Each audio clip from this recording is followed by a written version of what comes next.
The Royal Blue Podcast from the Liverpool ECHO. Hello everybody, welcome to the latest edition of the Royal Blue Podcast. My name is Joe Thomas, I am the ECHO's Everton FC correspondent, and with me today is Chris Beesley, my colleague. We're just rifling through a little bit of work on Friday morning before we head out on the long journey down to Southampton, which we're making today. But before we do that, we just wanted to check in and just have a little bit of a podcast, just a pre-match, have a little discussion. Chris, how you doing? You okay? I'm okay. You can actually see the eagle-eyed viewers amongst you. But I've actually got my mop up there over on my shoulder. It was a birthday present at the start of the season from my sister-in-law, and I get to scratch off all those new grounds we go to along the way. I think Ipswich Town last time out will probably be the only one this season, unless we get some surprises in the FA Cup. But yeah, like you say, a well-worn path down the long A34 down to Southampton for us later. Absolutely. Chris, how you feel about this? Obviously, the last away game fortnight ago was Ipswich, one of the other longer journeys. Mm-hmm. Dyche broke the hex, didn't he? First away win in nearly a year. And I think I don't know where you're at. And obviously, my thought process is coloured a little bit by some elements of the performance last weekend, which was, I think we can all agree, regardless of the justification, the merits of it and getting the point in the end, was a very difficult watch. But I feel pretty confident going into this. How do you feel? Well, I think it was very important that Everton got off to a good start on this chunk of games with that game you mentioned at Ipswich a fortnight ago. Like you say, before that result, it'd been 10 months since they'd won on the road. They had to go and do it somewhere, and Ipswich seemed the ideal opportunity, although, of course, after all the money they'd spent over the summer, they'd have probably seen beating Everton as a big chance for them to get their first Premier League win of the season, a weight which obviously still goes on for them. But yeah, it was important for Everton to get into good habits ahead of this group of what we see as winnable fixtures before, things don't always pan out like you imagine, but those tougher games on the horizon come December. They hope to get a bank of points to sort of alleviate those potentially tougher times in the winter. And yeah, so it was important to get off to that, get that result, under their belts at Ipswich, get back into those good habits again. And yeah, I suppose a week ago, as it was very different again against Fulham. I think you've just been talking off air there with one of our colleagues. It was a difficult watch for everyone involved with Everton for that one. But they ultimately got something out of it, which has to be another positive to extend the unbeaten run. Yeah, you've got to sort of go into these fixtures again, and it's not a cliche. There aren't any easy games in the Premier League. It's the toughest domestic football competition in the world. But yeah, these are the sort of games that you've got to be targeting for getting your 3 points on the road and hopefully building a bit of momentum. Yeah, well, they got momentum, haven't they? And they go into this with a little bit of momentum that just kept up by that last-minute goal. For all that we can talk about how hard it was to watch last weekend. And in fairness, Dyche is kind of put his hands up and said that he agrees that it wasn't a very good performance. But he caveats that with what he was pleased about, and that was the resilience. They kept going to the end, and however they did, it's irrelevant. They got the last-minute goal, so it is 5 games unbeaten. I think you contrast that to Southampton, who last week had the last few weeks have been difficult. So they had a tough game against Manchester City. They only lost 1-0, though Erling Haaland missed a lot of chances. But before that, they had that horrendous collapse against Leicester, where they were doing what Everton have done, and with 2-0, that ended up losing 3-2. So it feels like the two clubs come at this game from on slightly opposite trajectories. They haven't had a difficult start, but like you say, they picked up the form in recent weeks. And Southampton still winless. I guess this becomes probably a must-win game for Southampton. I know it's only the 10th game of the season, but it was probably around this time of last year when we were going into that Bournemouth home game with just before that international break, thinking Everton needed to win that, and Southampton they could really do with getting 3 points somewhere, and this feels like an obvious one for them to at least target, doesn't it? Do you think that's going to make it any harder for Everton? the piling the pressure on Everton, whether it makes it harder for Everton, I don't know if it does. I think like you say, I think you're definitely right that Russell might be feeling the heat if he doesn't get something from this particular game. I mean, Manchester United have gone out there now, and it's very different expectations, and Southampton, and quite rightly so. But you know, they've been the first ones to go, really, with Eric Ten Hag getting the push this week. So it's almost like, I don't know, if these different owners at football clubs gone, well, they've done it now, at least we won't be the first ones, and sort of moving from that. So yeah, I do think, don't necessarily know whether his job is under threat. He probably is under threat, but whether if he would lose it because of a poor result here, but that might actually make things more desperate from a Southampton point of view. So in terms of, I don't know if it actually makes it tougher for Everton's way of looking at things. Like I say, that it was important to get that initial result at Ipswich rather than, I think if the weight was still on for Everton to get that away win, the pressure would be really cranked up for Everton now. But the fact that they have gone and done that a fortnight ago sort of will hopefully not just take the pressure off, but actually will help them to say, well, we just produce something similar to what we did at Portman Road. And you can use that Premier League class and experience and know-how, and I won't say grind out because they were comfortable at Ipswich, to be fair, but to get another decent result on the road. And yeah, I don't know if it makes it tough forever. And I think in a way it could make things more desperate from a Southampton point of view. And hopefully that puts Everton in a decent position. Yeah, I kind of concur with that, to be honest. I actually think that the pressure that will undoubtedly be on Southampton going into this game probably helps Everton even more. We saw it last week with the last away game with Ipswich as well, and they were obviously targeting that game as a potential win for them. And if anything, it probably makes them a little bit more desperate. And I think I just see this, and I'm still reveling in my score prediction of how the game against Ipswich would go, which was close to being spot on. And I think this is going to be a similar one, really, where it's not very often that I really am confident going into a game, home or away, with Everton in recent years. But this one, I just kind of feel as if Southampton are probably going to play into, I say Everton's hands. I think it's more Sean Dyche's hands. I think that this is another one of those games where he's kind of made his career as a Premier League manager. You target, obviously, more often than not, he's with a side that's fighting to stay up, and more often than not, he's been successful in that. And I think a lot of it is just by being pragmatic and targeting the games, or if not targeting the games, just making sure that his Everton side are ready for those 8 or 9 games a season where the odds just fall in their favour, and you get a side that's maybe less organised, more naive, under more pressure than you, maybe just not as good, because I don't think Southampton are as good at Everton. Yeah. And you've just got to prepare yourself to make sure that you're there to take advantage. And they did that against Ipswich. They did it well. Could have gone 1-0 down early doors, and even after they got the first goal, Ipswich still created problems going forward. But Everton, whilst it took them a while to assert any control and authority in that game, they were comfortably the better side, even when both sides were trading chance for chance, or more, 1 Ipswich chance for 2 Everton chances. And I just think, again, today in Southampton, obviously we know they like to try and play out from the back and play nice football. And, that we saw it with Burnley last year, where I think that can work to get out of the Championship, because Burnley, 2 years ago, Southampton last year, were in the fortunate position where they had some of the best players in the Championship. So you can play that style of football and have success with it when you've got those that are most adept at doing it in the league.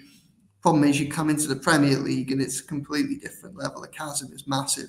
And unless you're willing to try and adapt and be pragmatic, as someone like Dyche is, you can often fall foul. We saw that with Vincent Kompany in Burnley last year. We're seeing that with Russell Martin in Southampton so far this year.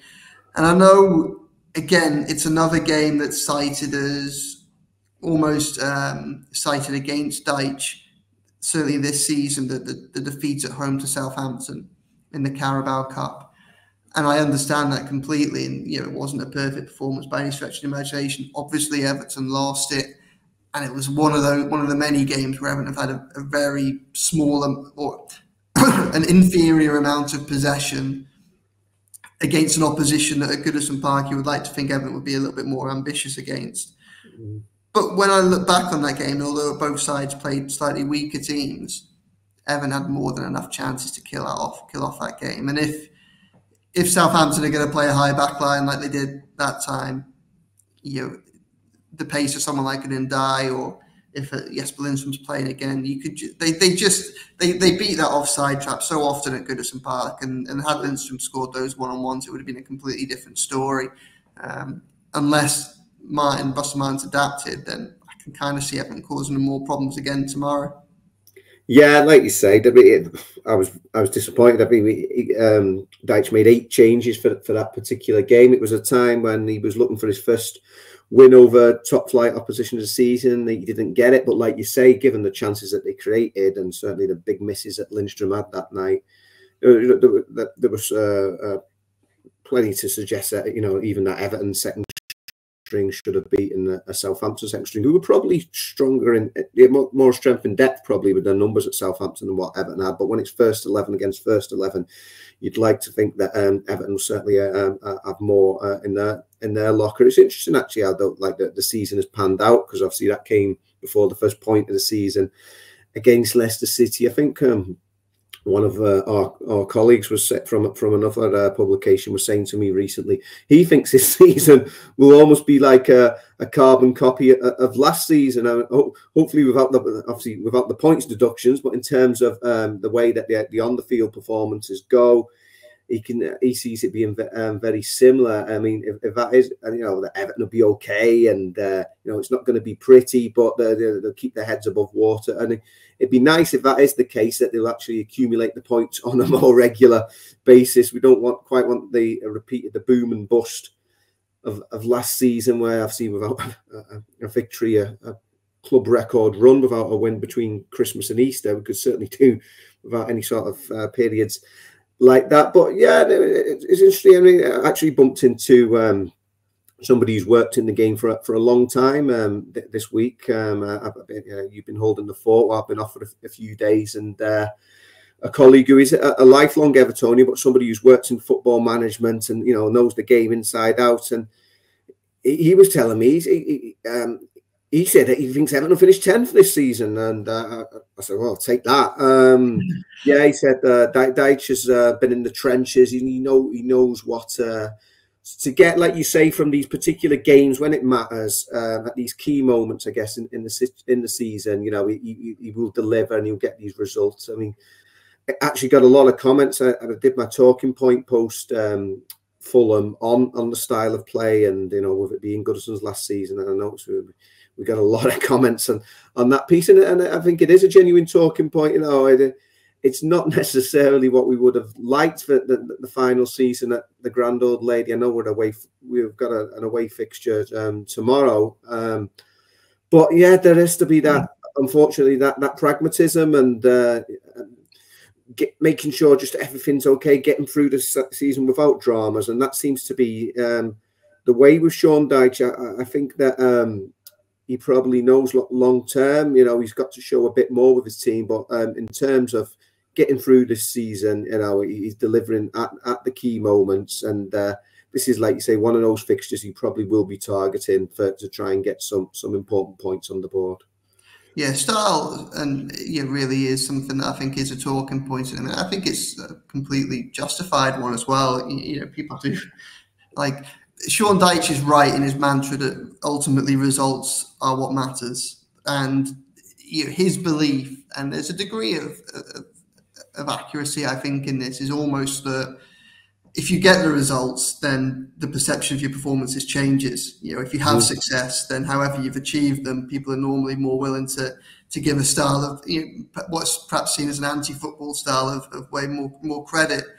But obviously last season at Goodison Park, you can understand why people want to be entertained. I actually asked Sean Dyche about this at Finch Farm yesterday when I was up there. So in the off the camera bits, was asking him how much style and entertainment means to him, and where he kind of places it in terms of his list of priorities after ultimately winning games. So for those who are listening on Friday, if you have a look on the Echo website or in the paper on Saturday, you'll see what he had to say in relation to that, which is relatively interesting. But yeah, results-wise, as I say, ultimately that is what matters, and I think that tomorrow I'm relatively hopeful. We'll go into team news because I think that's another reason to be hopeful. It's interesting. Like I wrote my piece from Finch Farm. Obviously went to Finch Farm yesterday on Halloween. Very quiet Finch Farm because the players were training at Goodison Park.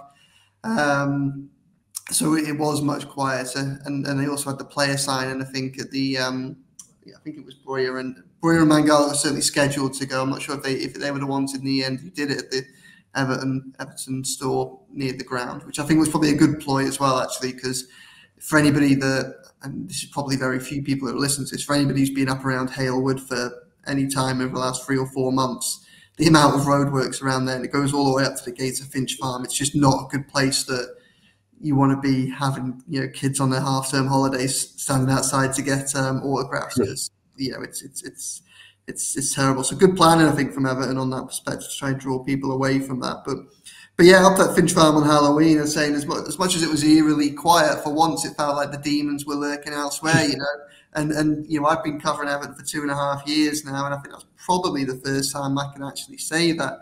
We saw in the open section of the press conference yesterday, well, the first question was about Sack's manager, and it wasn't Dyche. So, I mean, obviously you can have legitimate questions as to why he's being asked about Erik ten Hag, but, I'm sure, obviously, like, it shows that there's problems elsewhere, and even ownership was going on to other clubs as opposed to, Everton's one as well. So Everton as well. I think with injuries as well, I think we're in a relatively positive position. I think that, Dwight McNeil is touch and go. We heard that yesterday. Whether or not he's there for Southampton, we'll have to wait and see. Obviously, he is a loss if he can't make it.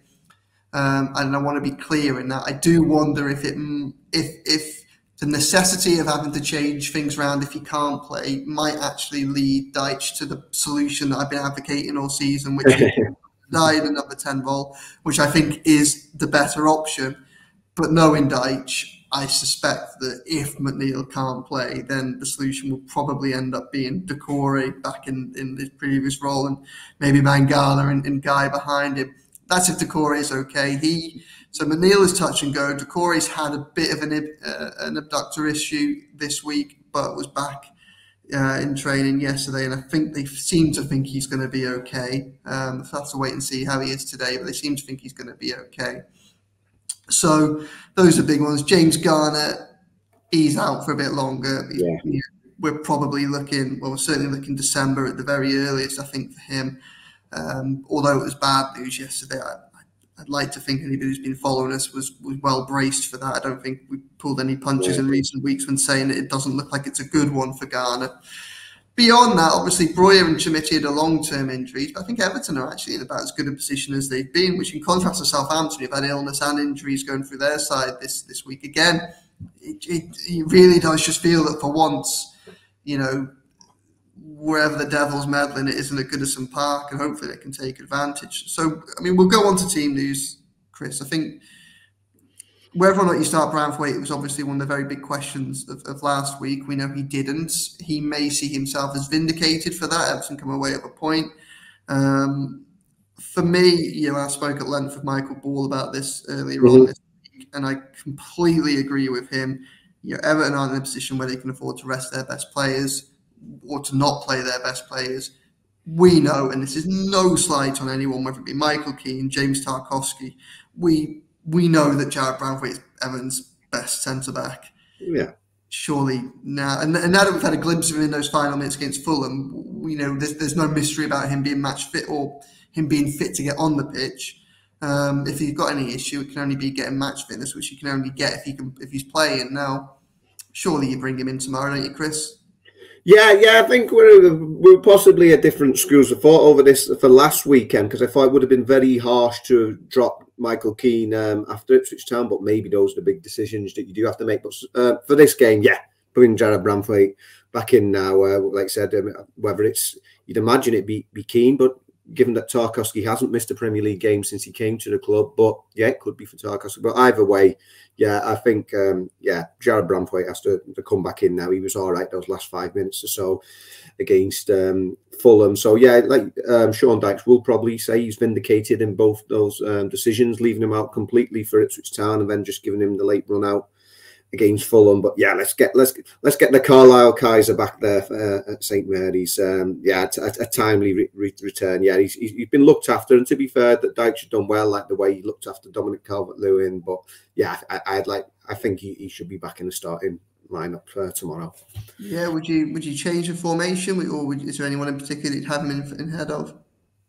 No, I would stay with the flat back four. So I would imagine it would be, it's unfortunate, but I'd imagine it would be Michael Keane who drops out. But it could be Tarkowski. I mean, it's interesting what you said further up the pitch, to be fair, in terms of whether this is the chance for Ndiaye to get a run out in the number 10 role, because he said that you'd imagine Dyche would favour putting Decore in if Dwight McNeil doesn't make it. But as you also point out, Decore is a doubt in himself, so that would be an intriguing one. I don't know if you get maybe Ndiaye in the middle, and maybe Lindstrom and Harrison both out wide. That'd be pretty bold, wouldn't it, away from home? But yeah, well, bold, but you also might not necessarily have that much of a choice if McNeil's injured. There's a doubt over Decore. I think I'd like to see.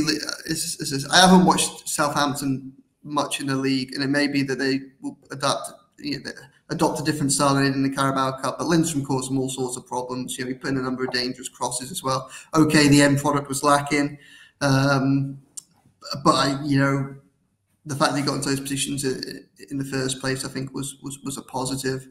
I mean, whether or not McNeil's fit, I would still advocate for Ndiaye going in the middle. Where would you go on the fullback situation? Because I did a piece at the beginning of the week talking about the dilemmas that Dyche might be thinking about this weekend. I came up with 6, which is a lot. And let's be perfectly honest, Dyche is not going to make 6 changes going into this game. He's a creature of habit. He likes to keep things consistent. We know that from game to game, and we know that in games as well with his, how he tends to use his substitutes or not use his substitutes. So, I had obviously the centre-back scenario with Branthwaite. I had the Mangala versus Decore issue in the middle, the Dwight McNeil fitness issue, the Harrison-Lindstrom debate, and then the 2 others that I'll come on to. Firstly, the fullback scenario. Mikalenko had a poor game last weekend, and he's someone that's kind of been in and out of fitness this season. I think the argument of Ashley Young right now isn't whether or not he starts, because he has been excellent over recent weeks. But I do wonder whether or not now is the time to maybe move him over to the left, which is his slightly favoured position, give Mikalenko a bit of a break, and also perhaps, and this is why I wouldn't start Beto, but I think I'd maybe give him a little bit longer on the pitch tomorrow if needs be, if they're struggling to find the breakthrough, kind of bringing about accountability to performances. I think Mikalenko and Dominic Calvert-Lewin are 2 players who we know when they're fully fit and firing, they're comfortably in Everton's first 11. But we also don't, it also feels like at this present moment in time they don't have much competition, and competition tends to drive up standards. And I don't think it'd be a bad thing to, now that the squad's a little bit bigger, to try and remind people that they've played their places as well.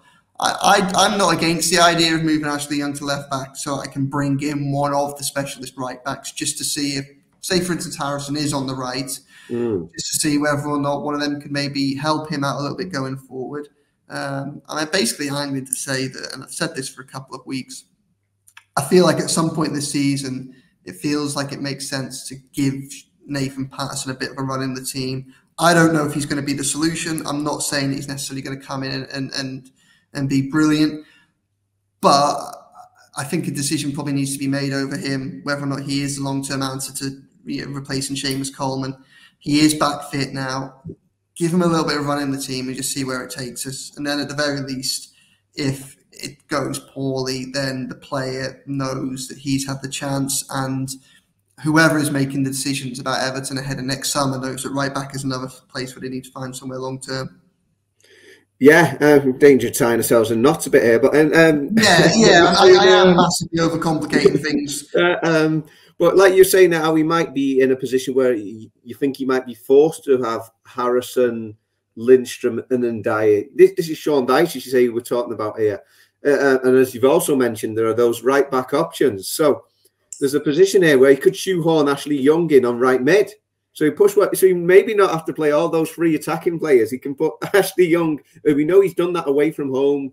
I certainly remember Manchester City and Newcastle last season where Young's played he's rolled back the years and gone on the wing, as it were, and then maybe stick one of those other right back options in there. I don't know about dropping Mykolenko. I don't think he was wasn't obviously one of his better games, but I think he is the only sort of recognised left back at the club. Obviously, like you say, Young does a job in there, and it's sometimes better actually when Young is at left back because he's a bit more measured, maybe a bit less gung ho than he is on his natural right side. So there's scope for that. But yeah, I would keep Mykolenko in there. But the right back berth is an intriguing one. I'm not going to name names, but in that same conversation I had this week with that long serving manager, they targeted the right back position. They said that is the one area they'd like to see Everton bring in a new strong option. So again, that's sort of dismissing the current plethora of people they've got in there. It does seem to be the movable feast. You've got Seamus Coleman, who's on the cusp of more records if he gets the appearances under his belt, but will he get those? Like you say, Nathan Patterson, is he really ever going to get a go? You know, he was brought in for big money to be Seamus Coleman's long-term replacement. I mean, there's a lot of people have failed on that, including World Cup winner Jibril Sidibe, but everyone thought Patterson would be the one. But he struggled, hasn't he? Not just with all those injuries, but just the fact that the manager doesn't seem to despite saying all the right things publicly, seem to fancy him. The proof's in the pudding, and he's just not picked him on many occasions. So yeah, I think a lot of people would like to see Nathan Patterson given a run out, because you're almost getting to the point now, really. You know, if he doesn't get a run anytime soon, you're thinking, well, what's he doing there? He's not like these other veteran options at the club. He's surely going to be wanting to get regular minutes. So yeah, at some point in the future, this issue is going to come to a head.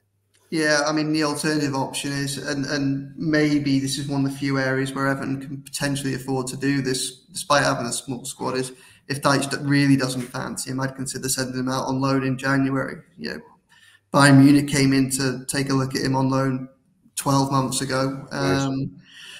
You know, I think if for whatever reason Dyche doesn't fancy him, then maybe get him out and just see if he's playing elsewhere, then either he might find the form which makes whoever's making the decisions next season think again, or he might be able to increase his value if Everton decide that they need to look for to get rid of him in the summer, and he's not the option. So last kind of main talk point, Dominic Calvert-Lewin versus Beto. I think for me, Dominic Calvert-Lewin starts when he's fit. I think he's the best striker at the club. I think that the dynamic could change when Breuer and Chermiti come back, particularly Breuer. I think then we might see a bit more competition.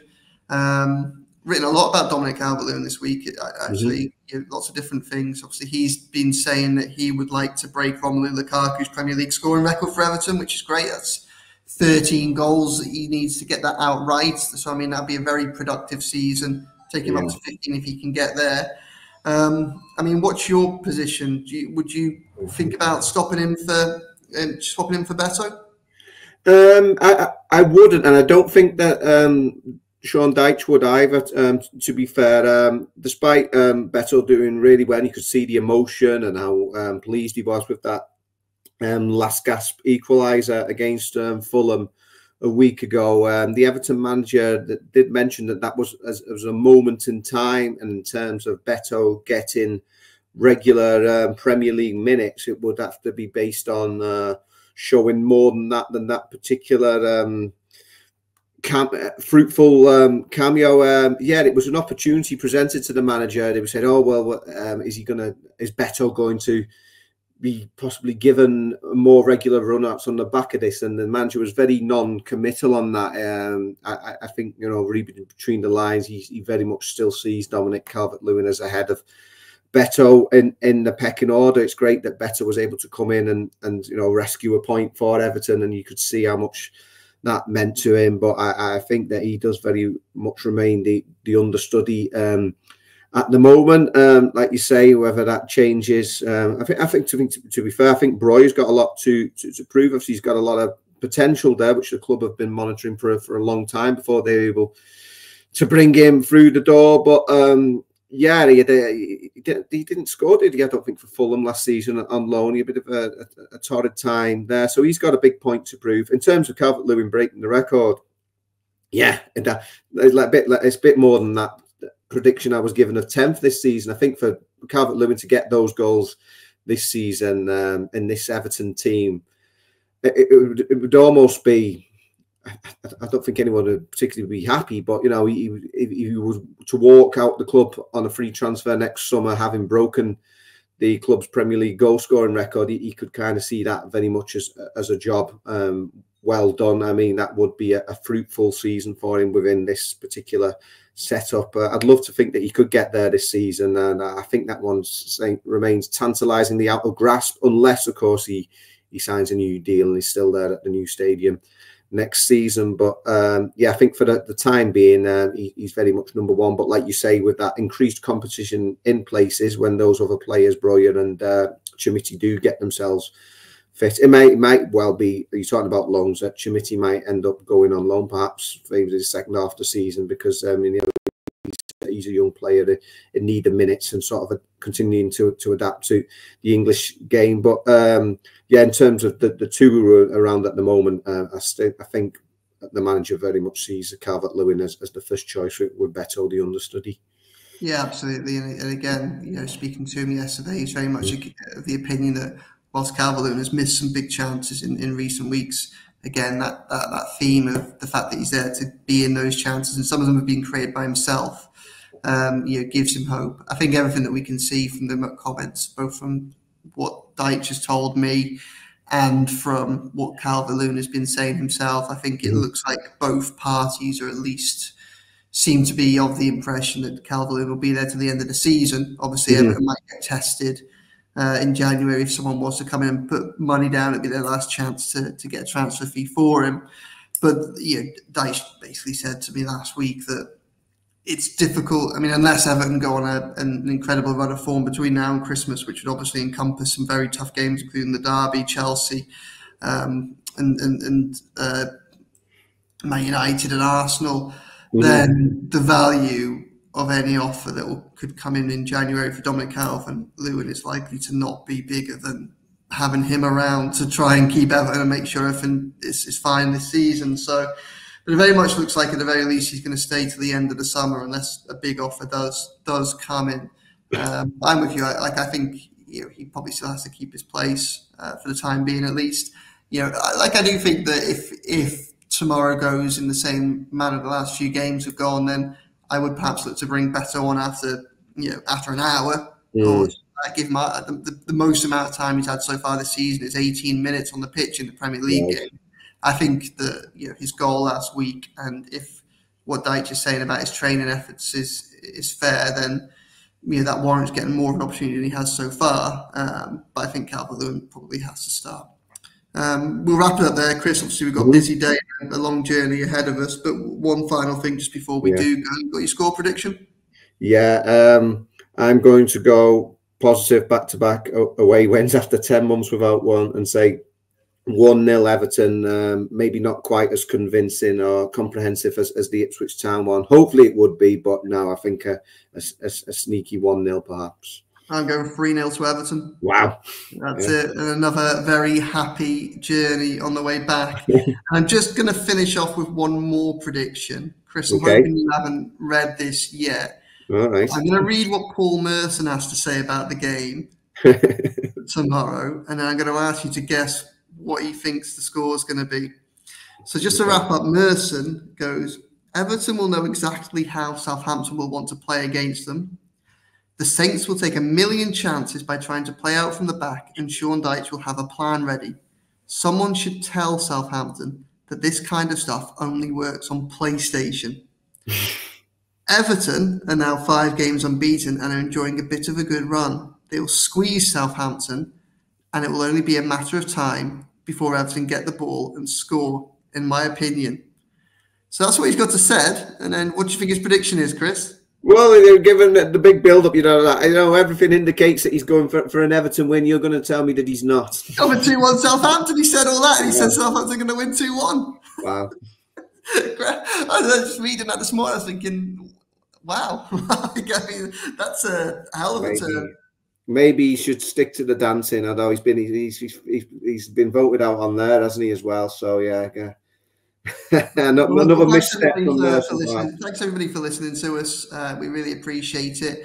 We'll be back next week to obviously talk about the Southampton reaction. We might even, I'm not sure, we might even have another card podcast on the way back and filmed late tomorrow night, depending on how things go. Especially if Everton have got a win and the spirits are high as we fly back up the motorways. So if it's 3-0, like you say, the Echo's Max and Paddy will be back in business. Absolutely. But for anybody who's heading down, I hope you have a safe journey. I hope everybody, regardless of whether you're going down there, has a wonderful weekend. And thanks for listening. We'll catch up with you soon. Thank you. The Royal Blue Podcast from the Liverpool Echo.